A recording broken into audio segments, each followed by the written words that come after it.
السلام عليكم أيها السادة المشاهدون، إليكم عناوين صحيفة جنگ كرانتشي لهذا اليوم. باكستان تعلن عزمها على إنهاء الوكلاء الهنود البروكسيز، وتؤكد أن أي انتهاء كمباشر أو غير مباشر لحدودها سيلقى ردا حاسما، وذلك وفق ما صرح به الفيلد مارشال الباكستاني.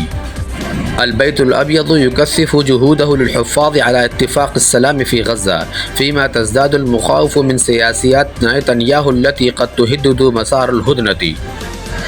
في إنجاز طبي غير مسبوق، المملكة العربية السعودية تعلن عن إجراء أول عملية جراحية لاستئصال ورم دماغي بتقنية الروبوت في مستشفى الملك فيصل التخصصي.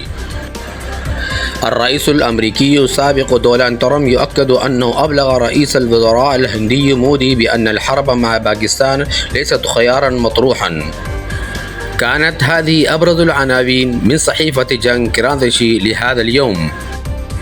تابعونا دائما عبر فاست بريس لمزيد من الأخبار والتحليلات. شكرا لمتابعتكم.